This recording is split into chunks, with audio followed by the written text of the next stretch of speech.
Hey, Pepin. Yo, yo, yo, yo. I've been thinking a lot lately about the last time we had a conversation. Like last episode? Yeah, like last time we talked about other conversation starters. Oh, yeah, yeah. Is this a conversation starter right here? This was my conversation starter. Oh, man. I think I saw through that plan there. You gotta a good conversation starter always starts with, I've been thinking a lot lately about.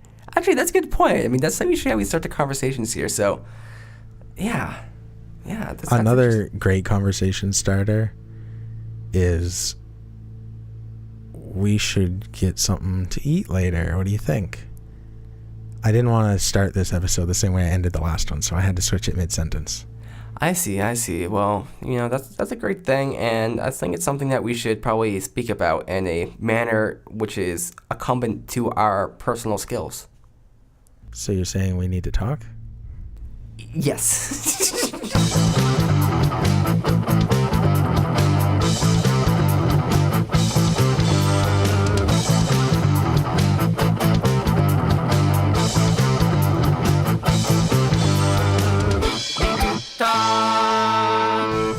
Welcome back. So glad you guys could join us. I am here once again with my best friend, Nathan Pepin. How's it going, Pepin? Yo, I'm here. Yeah, let's go. You are definitely here. So, conversationstarters.com. Guess what? They didn't email me back. So, what we're going to have to do is give them 2 more chances. I'm going to give them 2 more chances. Both of them need to be acceptable conversation starters, or I'm switching to a different one. Okay, better be. So, are you prepared? Are you ready? Yeah. That's not a conversation starter. That's okay. A question by me. Yeah. Yes, I'm ready. All right, here's the first one. What's the worst thing you can say on a first date? Okay, if you're working with some colleagues, like that's not a bad conversation starter. Like if you're just bored and you need something to talk about with someone, that's not a bad one. How about on a first date? What's the worst thing you say on a first date? No. How about that question on a first date? That's kind of meta. I like it. Nice to meet you. My name's Nate. So what's the worst thing you could say on a first date? But then she says it and you act like she actually said it.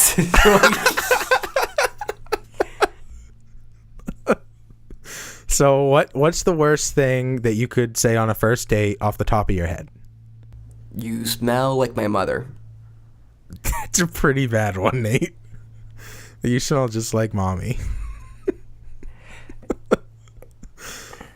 Oh, man. You smell just like my father. You remind me of my childhood dog. Yeah, that's a pretty bad one, Nate. I'm not going to lie. Not even... Why childhood dog? Why does that make it worse somehow? I don't even understand.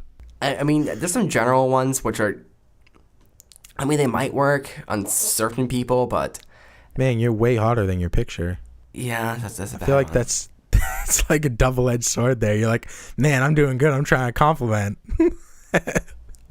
Then they're like, wow, what does that mean? Like, good point. Saying I got like a 7-inch dick, I mean, that's not very good. I mean, it could potentially be good if it's like, oh, yeah, well, let me see it. Yeah, well, But mine's 8. Then you have to, back it up. Wait, then you gotta bet. Oh, you mean like you have to be able to show that that's the truth? Yeah. I thought you meant something different, but you have to be able to bet. Yeah, well, because it's like, if you don't have a 7-inch dick, I mean, and you can't show that. I mean, if it's big enough, I mean, I guess that's not a problem. Like, you're probably not going to get the actual, measuring tape out. She might be impressed, but she also might... What if she's carrying a measuring tape? I mean, more power to her, I guess. Actually... What if she asked the waiter for a measuring tape? So on the other side, so the female side, a bad thing for a female to say is... Hey, I got a measuring tape here. I want to measure your dick. Can I measure your cock?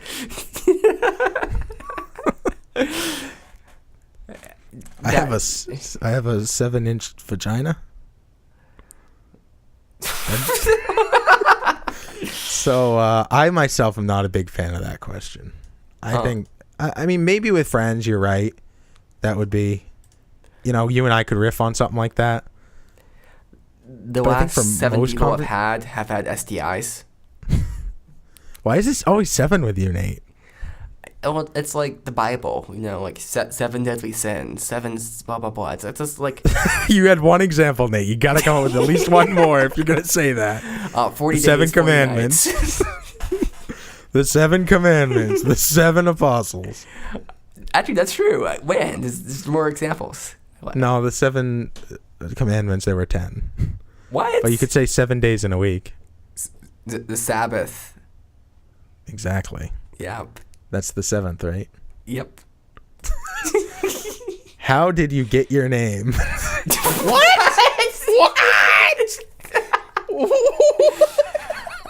That's the answer. That's the question where people will sass Hold on, you. it's still hitting me. What? This is how it's gonna work. Hey, how did you get your name?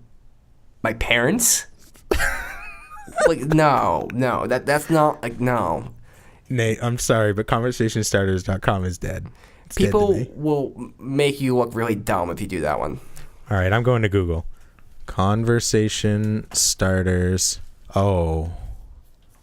Okay, we have 4 options to choose from. Conversation starters for kids. Conversation starters for teens. Conversation starters for couples. Or conversation starters for your crush. I like the crush one. All right, we'll start with teens. It sounds like it's all like the same website. Like They're probably all the same website. This Yeah. one is drchristywolf.com/conversation starters. Dr. Christy Wolf, licensed clinical psychologist. And here's a picture of a tree with birds falling dead out of it. Is it a sexy tree? 83 conversation starters for you to use with kids and teens. Okay. How many times have you tried to ask your child about their day and received one word or a grunt? It can sometimes be like pulling teeth. This can be so frustrating for parents to engage with their kids. Here's some questions. Oh man, there's so many. There's 83. Okay. Number 11. What hurts your feelings? Hey Nate, how do you engage teens nowadays? How often do you feel sad? This sounds like a therapist wrote this. Yep. Because a therapist literally wrote this. It's not like I think it's also more pointed towards females, it seems, because I don't think you ask those questions to like young boys or teenagers, because they'll be like, why are you talking about this? Stop. Maybe. What's the best compliment you've ever gotten? I want to hear the answer to that one from you. Well, there was a great compliment I got this one time, and it had to do with a thing that someone, I don't know, someone said I had a nice tie.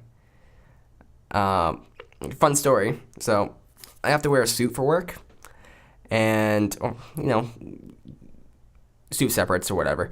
But it's like I would have to take the highway into work, so pay the toll, and I was fine paying the toll, but then every time I went through the toll, I had to give the lady the money, and it was the same lady like every day, and every day she complimented me on my tie, and it was like I just dreaded going through that toll because it's like she's gonna compliment me on my tie again, so I took the tie off one time, and then she complimented me on my shirt.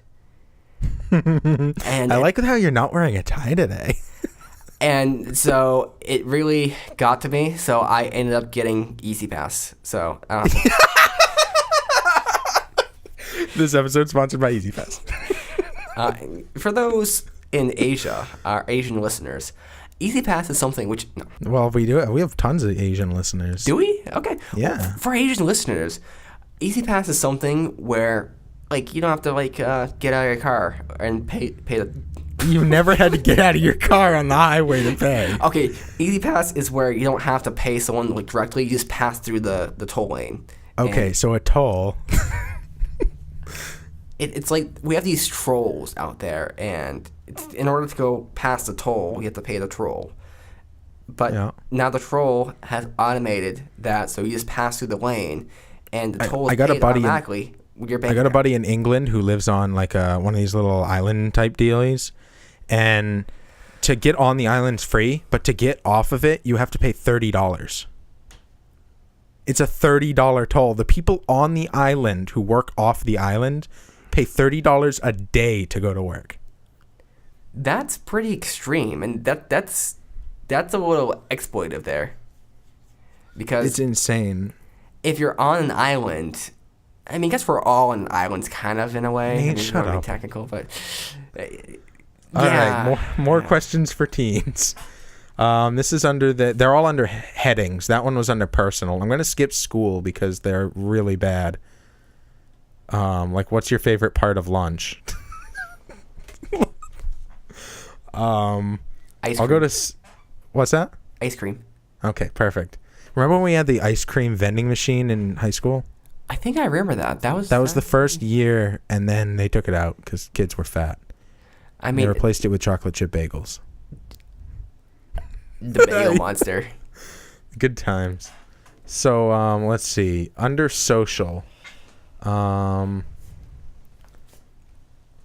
question number 38. What do you think true popularity looks like? Ugh. That's a weird question. Like, how do you answer that? Like, how would we answer that even? True popularity is when people are happy when you are a part of their environment. But what people? Like the cool kids, or like the goths?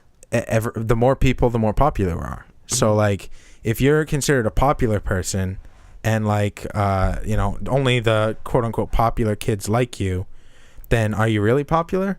Or is somebody who all of the groups like more popular? Popularity, you can have like a status thing, but true popularity is less about status and more about the feeling that people get around you. Okay.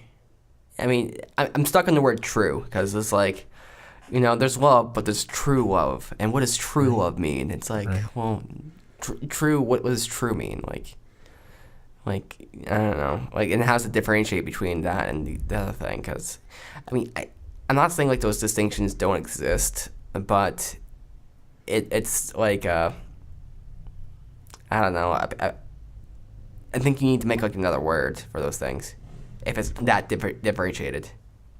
Yeah. It's like, I'm sure they do, but it seems like they're kind of taking these questions and like making them as simple as possible, to put it lightly. Actually, I'm going to take a controversial example here. So some people do drugs, and those drugs make those people happy. Now, there's definitely great arguments to say that happiness is not sustainable. But some argument people use is, are they truly happy? Or is that true happiness? Mm-hmm. No, make an argument that true happiness comes from X, Y, or Z. Mm-hmm. But I don't think there's a differentiation there. Like, if that drug makes them happy, it's making them happy. You can't really argue about that. Maybe in the long term. No, I definitely disagree with that. I think it's a different type of happiness altogether. Like, how so? The happiness that you get from like a drug or something like that is different than the happiness that you would get from hanging out with somebody that you like hang out with, and that's different from the happiness you would get from playing a video game. Like I get happiness from playing NHL with my friends, but it's a different type of happiness altogether than a lot of other types. Than like the happiness I can feel in a content moment where I'm happy with or an overall happiness with like the position I'm in life. I think there's a lot of different ways that you can use the same word, and that they are different feelings altogether. I can agree with that as a thing in general. Yeah, because there's different. Like, we attribute the term happiness to many different situations. And those situations, the happiness is different. It's a different kind of feeling you feel. But at the same time, I think to discredit the feeling of, being, let's say, high on some sort of drug as not being a form of happiness, or not being a real form of happiness. It's a real form of happiness. It's just not induced like by a preferable means, or maybe it is a preferable means if someone's really having issues. I think that I would agree with you in that it's a breakdown in communication, and it's somebody not expressing what they really mean. Because I think that what they typically mean is what you were getting at to begin with, that it's not a sustainable method of happiness, and that true happiness is something that can be sustainable, that's a longer term thing, and that doesn't need an outside influence to create it, such as the happiness you create within yourself, or Jesus Christ, or one of those things. Yeah, I think in general what people consider to be true happiness, or the argument is that for long-term happiness, you need to have something which makes you have positive feelings. Let's say positive feelings, which can be equated to happiness, with meaning, some sort of meaning or purpose intertwined with that. And in the sense of like this kind of, like, I'll give an example, like masturbation, let's say masturbation with porn, like, masturbating to porn. That'll make you happy in the long run, but it's not really fulfilling because it's just, once it's done, it's done. Or the short run in some circumstances. Yeah, but it gets a little tricky there. But okay, I think we agree there. I think the really important thing when you're talking to your teen about something like this is to let them know that drugs are really cool. Especially cocaine. And that's true. That's true popularity. Yeah. Is the kid who has drugs has true popularity. Yeah. PCP, pretty nice. Cocaine, I mean, it's a little Nate, expensive. come on. Be fucking serious for a second. PCP isn't cool. It kind of is, though. I mean... No. You shove ice up your asshole. That's not cool. I mean, you always get naked, though. Most of the time, that's not nice. cool. Well, okay. All right, I concede. You're right. Yeah. So let's go. I'm just going to take one under each of these topics, and then we'll move on to a different site, because this one's kind of dumb. Hey, Pepin. Yo. Do you usually subscribe to entire podcasts, or do you look for specific topics? Well, I try using the search function on my podcast player on my phone. It doesn't work too well. I try using Google. Google, it's not really set up for it, so I honestly have trouble. Why don't you just use Listen Notes? Listen Notes? What's that? It's a search engine for podcasts that doesn't just search for the terms you're looking for in the title of the episode or the title of the podcast, but from inside the episode itself. Meaning if you're looking for a specific topic, you can find specific podcast episodes that are about that topic. That sounds a lot easier than spending the hours and hours I have just trying to find the exact right keywords to actually get it to bring up the episode. I mean, usually I just get like a million how to start your own podcast articles. It's really annoying. So that sounds a lot better. Exactly. When you're looking for something to listen to, just go to listennotes.com, type in a topic you're interested in, and you'll get instant gratification, useful results. That's listennotes.com. Check it out now. Relationships. Question 51. Do you know anyone who's gay? Yeah. That's it. That's how you start the question. That's how you talk to your kids. You want to start a conversation with a teen? Just go up to them and be like, "Hey, you know anyone who's gay?" I mean, I think I could see that being a good conversation if you're trying to have a conversation about like sexuality and acceptance, or maybe not acceptance. Yeah, because the next two questions are, does anyone treat them differently, and what do you think about that? Now, I have an issue with this site, Dr. Christy Wolf, because you are claiming to have 83 conversation starters, but some of these questions are multi-parters that don't work on their own. So when you say you have 83 conversation starters, I expect 83 unique standalone questions, not number 51 through 53 being a series of questions about homosexuality. I cannot ask my teen, what do you think about that? On its own, okay? Get your shit together, Christy. Dr. Wolf, I apologize. That was rude. I also understand that this question has a certain kind of lens it's going through, so it probably assumes the people asking this question are say more positive towards homosexuality and whatever kind of sexualities exist out there. But it might be the case that someone is not open to that kind of stuff, and these questions could be asked to kind of shame the child too. Mm-hmm. So, do you have any friends that are gay, or any friends that are gay? And people it says yes, or doesn't necessarily say friends, but go on. I get people, and we'll say the person says yes, and the parent could come back and say, well, you make sure you don't make friends with them. Make sure you throw rocks. You probably don't say throw rocks at them, but I don't want you hanging out with those people. Yeah, throw your old iPhone at them. That's what they're there for. So that's a good question if you are, say sex positive, but if you're sex negative or, homophobic, it's probably not a great question to be asking because it's going to reinforce that. Nothing shuns gay people worse than throwing old, outdated technology at them. Like shoes? Here's last year's Prada. My Prada? favorite piece of technology. Okay. Future. The category of future. If you had $100 to spend, how would you spend it? $100? $100.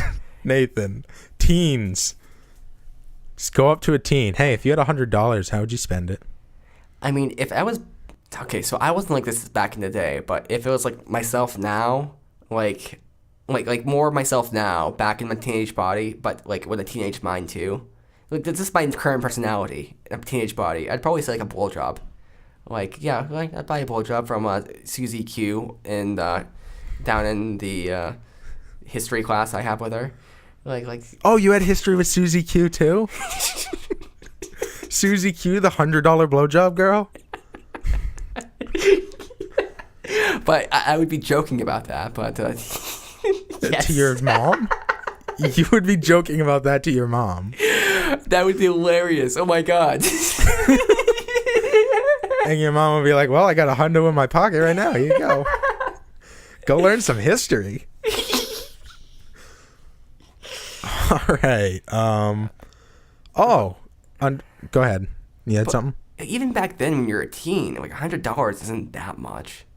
Not really. But I mean, a free $100, everyone can do something with a free $100. Yeah. I guess it depends what teen. Like 13 versus 19. Those are very different sums of money.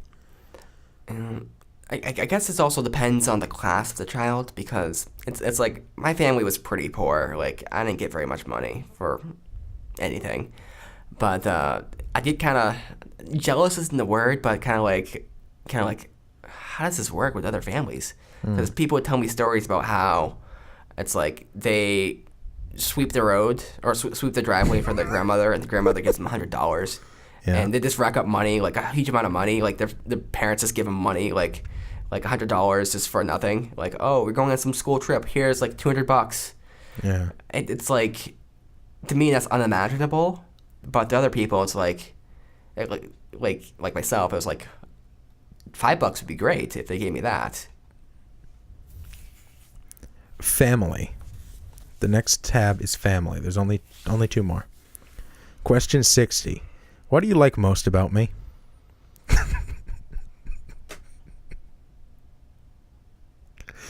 That's a good question. Nate, yeah. You think that's a good question for you to ask your teen? Yeah. Okay. Yeah. How would you answer that when you were a teen? So I might say something like, who's asking me? Let's do your mom first. Okay. We're going to do both, so. Okay. My mom asked me, what do you most like about me? I'd say something like, I like it when you play with my hair, and when, what am I getting? I like it when you, give me money, and we talk about things. I like our chats and going shopping. I like how you slipped, give me money in there.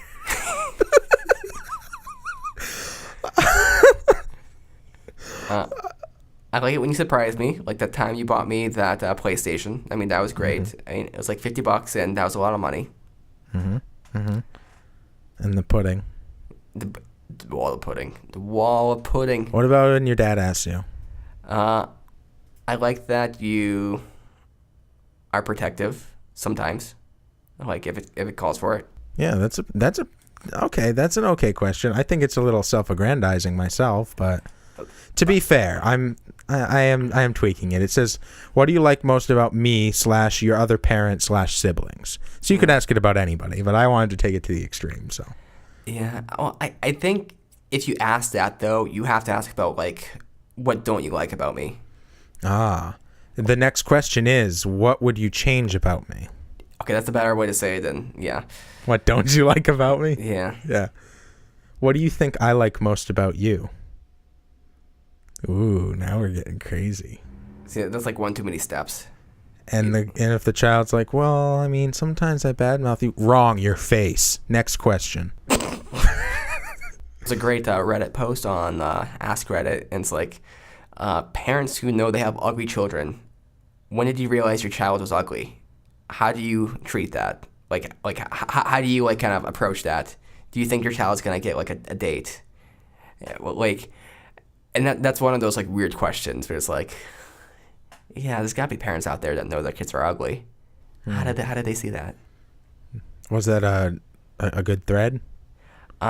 It was a pretty good thread. Okay. It wasn't as good as I hope, because it's kind of like the answers you'd kind of assume.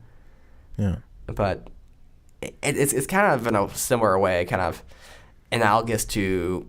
I'm not saying that ugliness is like a handicap, but parents of children with severe autism, like, how do you view your child? It's like they still love them, they still really wish them the best. They hope they find someone, and so on and so forth. It's kind of the same, and parents are always kind of the same with their children, which is kind of interesting. That is interesting. And then the last one is values. What do you think is the meaning of life?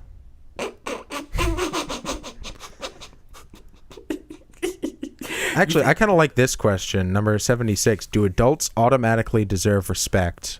Do kids? I think that's a good discourse to have. I think it's Go ahead. Again, depends on the parent there, because if I had a child and I asked them that question, like, that would be a good discussion, because I like having discussions with people. Mm-hmm. Like, I like having things open and kind of having little arguments. Mm-hmm. But I could see a parent asking that question as a means of enforcing their opinion onto the child. Yeah, I mean, context is always going to matter. In every single one of these questions, you could say that same thing, because if your intention is to drive a point, not have discourse, don't bother having the question. Yeah. I think I'm a little bit sensitive to that matter, because growing up, I had a overly Christian grandmother, and a lot of the questions that she opened up always led into the Bible. Like, it was always like driven with some sort of ethical point derived from the Bible. Like, what do you think? Okay, so like the example with the homosexuality one, what do you think about this? Like, she would use that as an opening to talk about homosexuality and how the Bible views that. Or what do you think about this? And let me tell you why you're wrong. Yeah. It's essentially to get your take, and then you have to explain why you're wrong and explain what's right.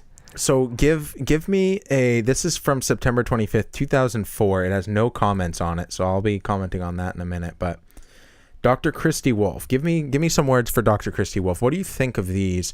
There's a good paragraph coming before it that explains, most interactions between parent and child is about chores or dinner or activities that are revolved around that. So there's nothing wrong with, taking them out for ice cream or for an errand and just having a one-on-one discourse with them. And this is a good opportunity to bring up maybe one or two of these questions and have a real deep conversation about it, like two people, instead of just asking a blunt question or keeping things surface level. So I think she prefaces it really good. I personally believe that for her to call it 83 conversation starters is bullshit, and she should really fucking check herself, because there's not 83 conversation starters here. There's maybe half of that, because each one of these has two, sometimes even three different levels to it, and you have to ask them in order. So Dr. Christy Wolf, what Meader says is, you owe us like another 40 conversation starters, and I want to see part 2. Nate, what do you got? So I actually kind of like this. I think it does assume a certain kind of lens you're having the conversation with a child. I think it assumes a certain kind of lens, because these questions are not good for people who are, say, bigoted, but it's good for parents who are very open and willing to have a dialogue with their child. And it kind of pre-selects for that, because people looking for these probably want to have a dialogue with their child. But it's like, how do I put this exactly? I've been dating a little bit lately, and I kind of got tricked into going over to her house where I met her parents and had dinner with them, her parents and her brother. And I was very kind of like impressed by the mother, because the mother was doing a lot to facilitate conversation. Kind of like she was kind of having people kind of bring up stories. Like she knew people had stories, and it's like, hey, yeah, what about that story here? Talking to the father and have the father tell the story. Isn't that interesting? Oh yeah, Grant had something like that as well. And she'd kind of facilitate conversations with that. And that's not something really I got when I was growing up myself. Like there wasn't a lot of interpersonal dialogue in that kind of way. And I could see that being a big struggle for people, because the mother was very good with it. And the family seemed very close because of that. But I can see parents having a large issue with that, not knowing what to speak about the child with or how to have a meaningful dialogue. So I could see this as being an actual nice tool. But I do agree with you that there's lies about the number of questions. She's false advertising, and you know what? If there's one thing I cannot get behind, it's clickbait and false advertising. Really though, because we had that clickbait. So I'm the comments are closed on this, so I can't comment on it. But maybe I'll tweet at her or something. We'll figure that out. So Wow. We have a little bit of time left. I'm gonna jump into conversation starters for your crush. There are 4 links. Give me 1, 2, 3, or 4, Nate. 3. Well, I'm going with 1 because the other 3 are over text, and that's not what I'm about. Questions to ask your crush. What do you find hilarious but most people don't find funny? I like that one. That's getting to know somebody's unique sense of humor, which I think is really important in connecting with somebody. So, Nate, what do you find hilarious that most people don't find funny? I'm having a mental blank right now. Give me 1 second. When going off on train of thought tangent, like when you and I go back and forth and just delve into saying nothingness. Oh yeah, actually that's a good one. So there's this thing that Steve and I do where we go back and forth. Yeah, that's not making sense. So I'll say one thing, which is a non sequitur. He goes back, and we kind of go on and on and on with it. And it's like the idea is we're taking it completely seriously. Like we don't break character, and we do it to confuse people sometimes. But I think it's really funny. There's been a couple people in my life who've done that with me as well, where it just kind of clicks. Like there's this girl on the bus. She's actually my next door neighbor, but we'd have conversations like that from time to time. Like not even like really talking about it beforehand. It's just like she started saying something nonsense, so I said something nonsense. It went back and forth for about like 10 minutes, and it was great. But that's something people don't really understand or like very much. Yeah, that's fair. I find awkward situations like exorbitantly funny because I'm so uncomfortable, and that's the only way I can cope with it is to find it funny. So if something's like absurdly awkward, like I lose it. That's really interesting. So the hilarity from awkwardness is like the coping mechanism. Yeah, if you watch my YouTube channel, you'll understand. I do a cooking show, and the whole show is me being awkward. And like, but it's in a very distinct, like specific way where I'm playing it serious, but I'm playing this character that's very awkward. And if you just look it up, Cooking Today by Meader, and you'll understand what I'm talking about. I find it hilarious, and I don't care if anybody else in the world finds it funny because I do. Yeah. Cringe is one of those things I have a hard time dealing with. It's like if I watch something cringy or see something cringy, I need to be like with someone else in experience with them, because There's that show that you showed me and we watched from time to time, Nathan for You. Yes. I tried to watch that show on my own. I couldn't get through it. It's just like I had to shut it off, and I've tried a couple times, and it's just too cringy.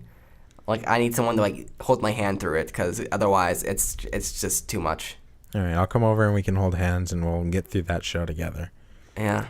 This has been a great conversation starter for a crush so far. There's another show that was really cringy. It was called Sex House, and so it's like a reality TV show idea where they put people competing against each other to become a porn star, and they kind of had them like act with each other a lot of times, had competitions, and so on and so forth, and it gets super cringy because number one, this is poorly produced. Like it's the worst production I've ever seen. Like there's no narrative. Like they try to make a narrative, but the narrative contradicts itself at so many angles. Like people come in and out of focus, and it's just really weird. And the situations that happen are really awkward. And I was gonna watch it to completion, but I just got cringed. What fad have you held on to, even though it isn't popular anymore? How about you, Steve? I like this one again because I think it pinpoints somebody's individualism, and it also gives a little bit of insight about things that they like, despite the fact that other people don't like it anymore. Yeah.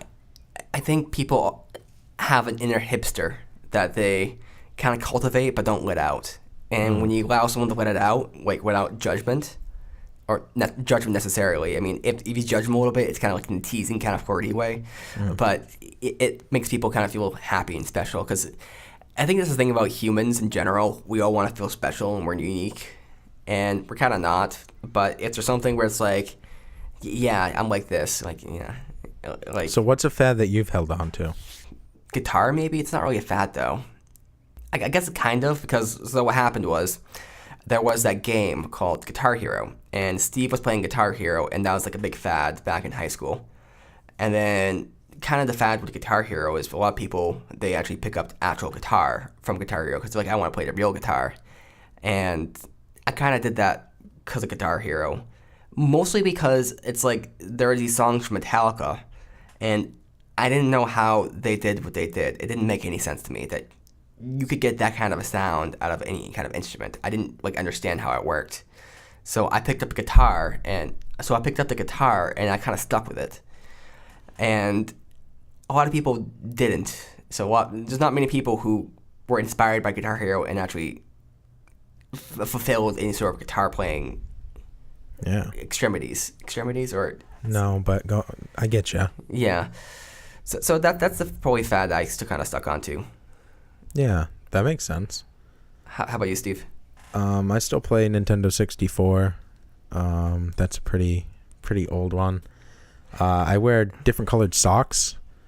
And I always wear a black sock on my left foot and a white sock on my right foot. And that was a fad that like didn't exist back when I was in high school and doing it. And then as I was getting through college, I heard from a lot of people, mostly moms, who were like, oh yeah, my teen does that. So, and I still hear it to this day that it's like the younger generation is doing what I was doing back in that same age. So I'm wondering if it's just like, it's a fad of that age group, or if it's something that like I was a part of that I didn't even know was a thing at the time. I was just doing it because I didn't feel like matching my socks. Yeah.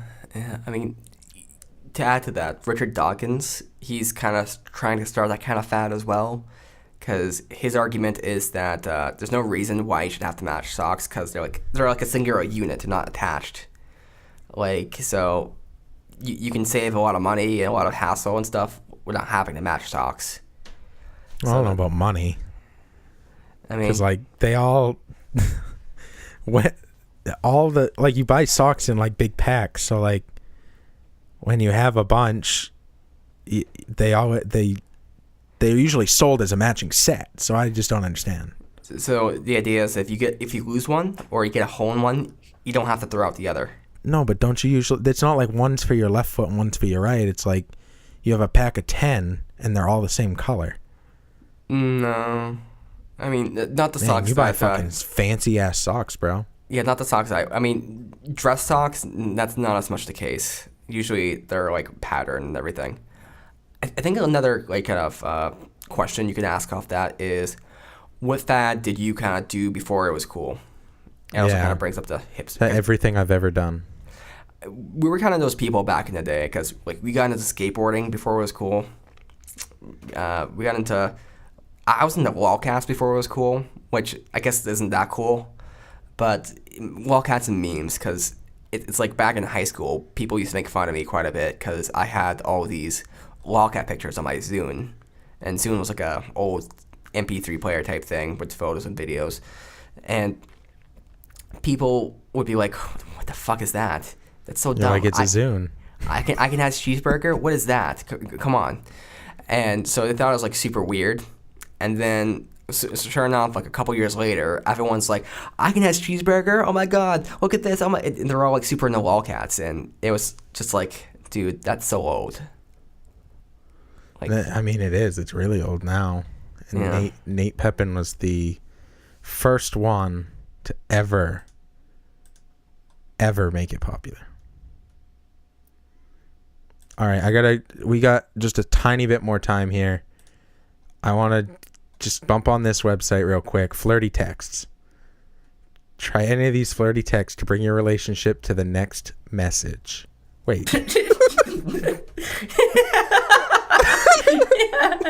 I wasn't expecting that.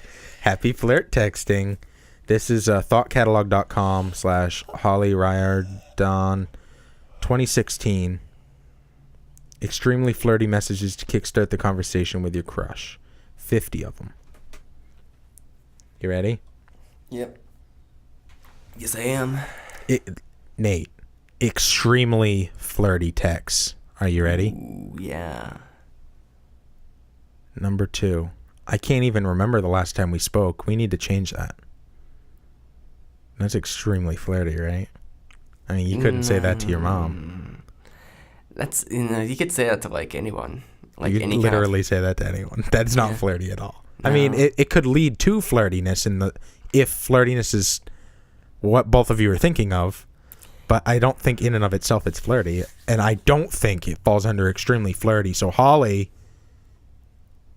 I'm getting an issue already. Best flirty text to bring your fling to the next level. I still can't get over try any of these flirty texts to bring your relationship to the next message. It's kind of dumb. Okay. I skipped over number 1 and I shouldn't have. I'm making the first move when it comes to texting, so I'm expecting you to make the first move when it comes to kissing. That's about as flirty as you could get.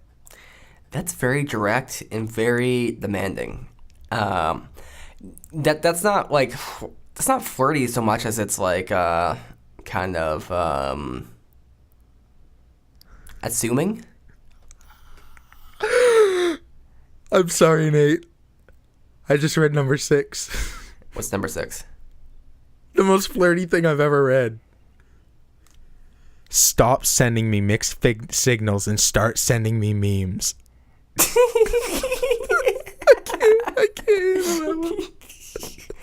That's a pretty good one. That one gets an A+ for me. I had a dream we were sexting, so I woke up and decided to turn it into reality. Okay. No, I mean You can't go from send me memes to let's sext. Like, okay, I guess you can, but I think that one might work if you are the girl and you're pretty sure the guy's into you. But if you're the guy and you're going after a girl, like she has to be like super into you or kind of like, a bit more open to that kind of thing. Otherwise, it's not going to work.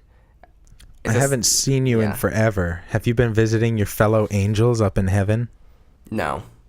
Don't say that, please. Don't say that one. Don't write that one in your phone and send it to somebody, to another human being. That one's terrible. Did you smile when you saw my name pop up on your phone just now? I like that one. That one makes them face it. They can't say no. I actually might like steal that one tonight when I message that girl. Well, we got a couple more you could steal. Oh, hold on, let me find one.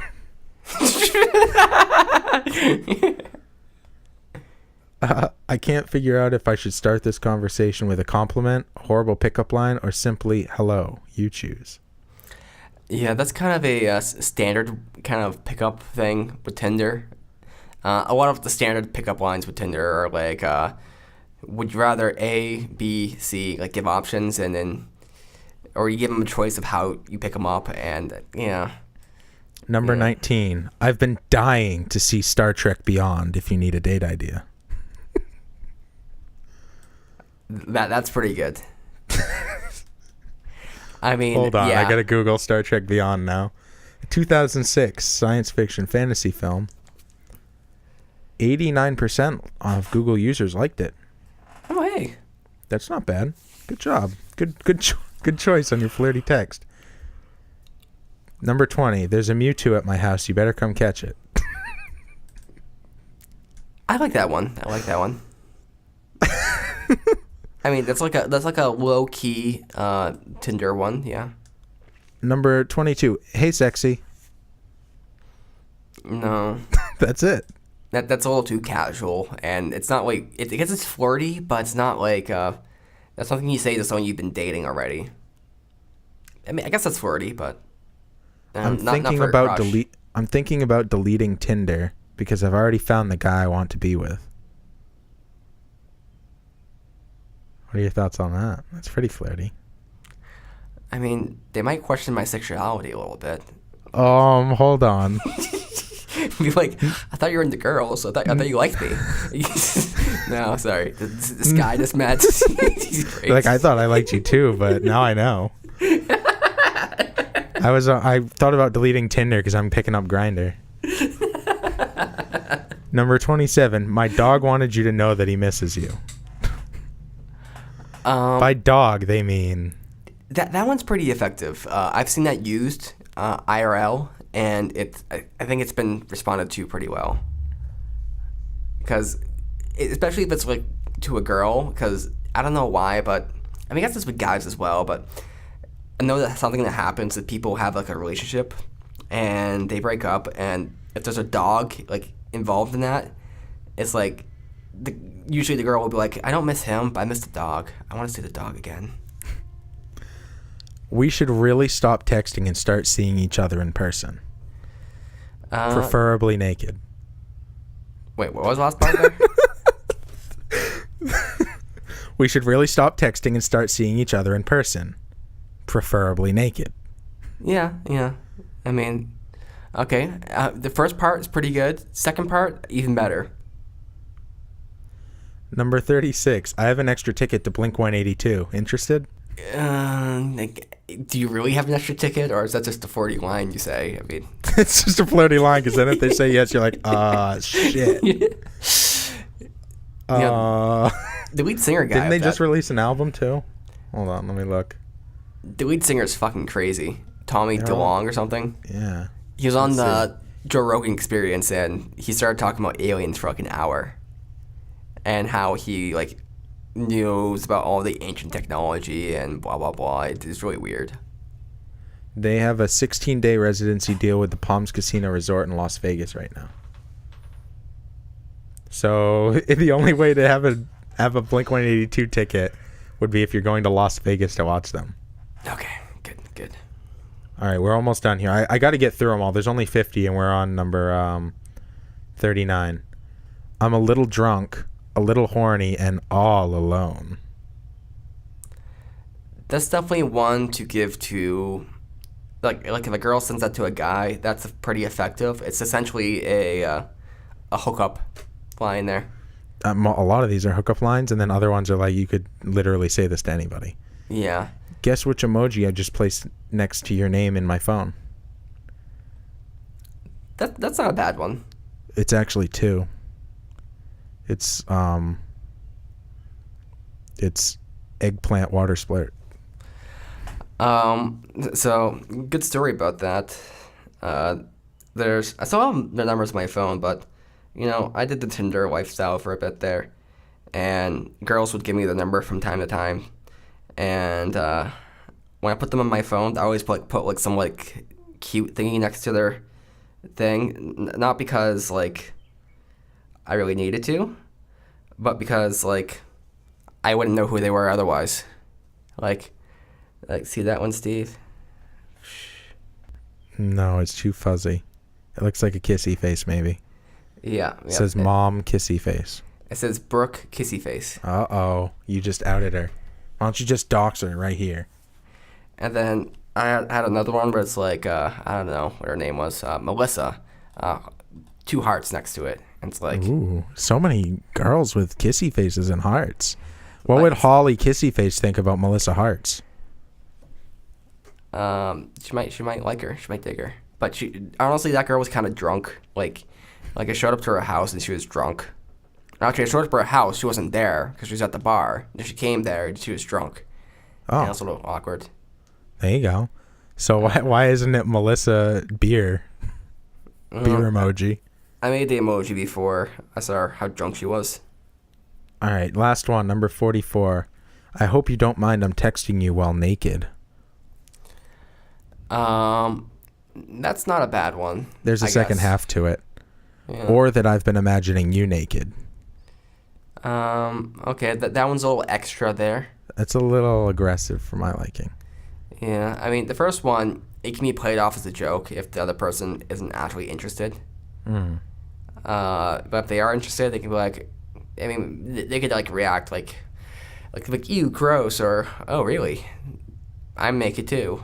Maybe something like that. I don't know. So you can play off of it. But we can both agree that the best pickup line conversation starter in the past 2 episodes is stop sending me mixed signals and start sending me memes. Yes, that's probably the best one there. If you haven't said that to your significant other, if you haven't said that to your person you're flirting with, take Holly's advice and send it out. Check out Holly on thoughtcatalog.com/Holly-Riordan. I'm probably mispronouncing that. She's the author of Severed, a creepy poetry collection.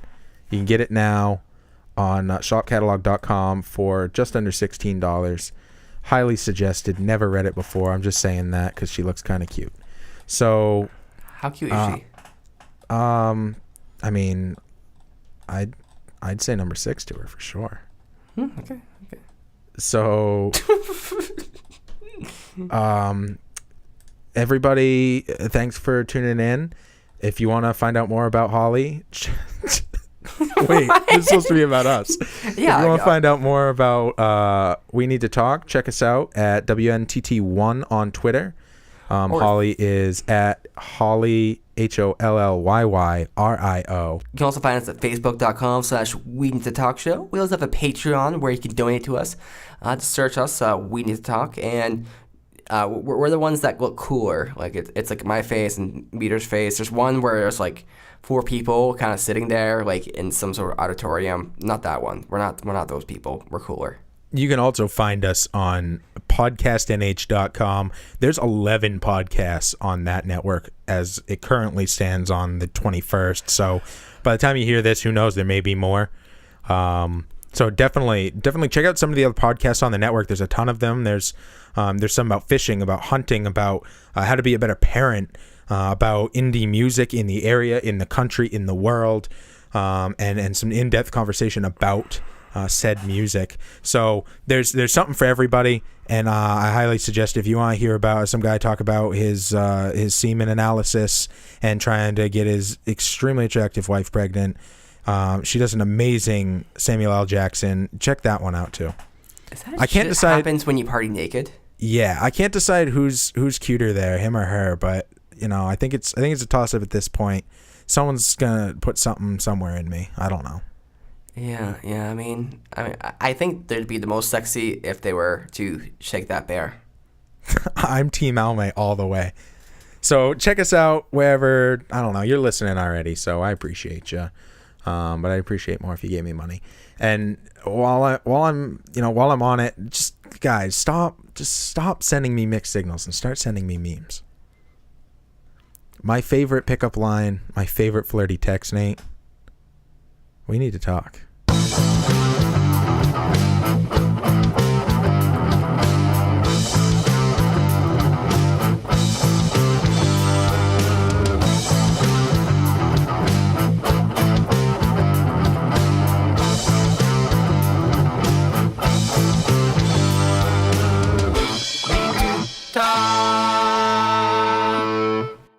Hey, if you like this content, check out our friends at GNA Podcast.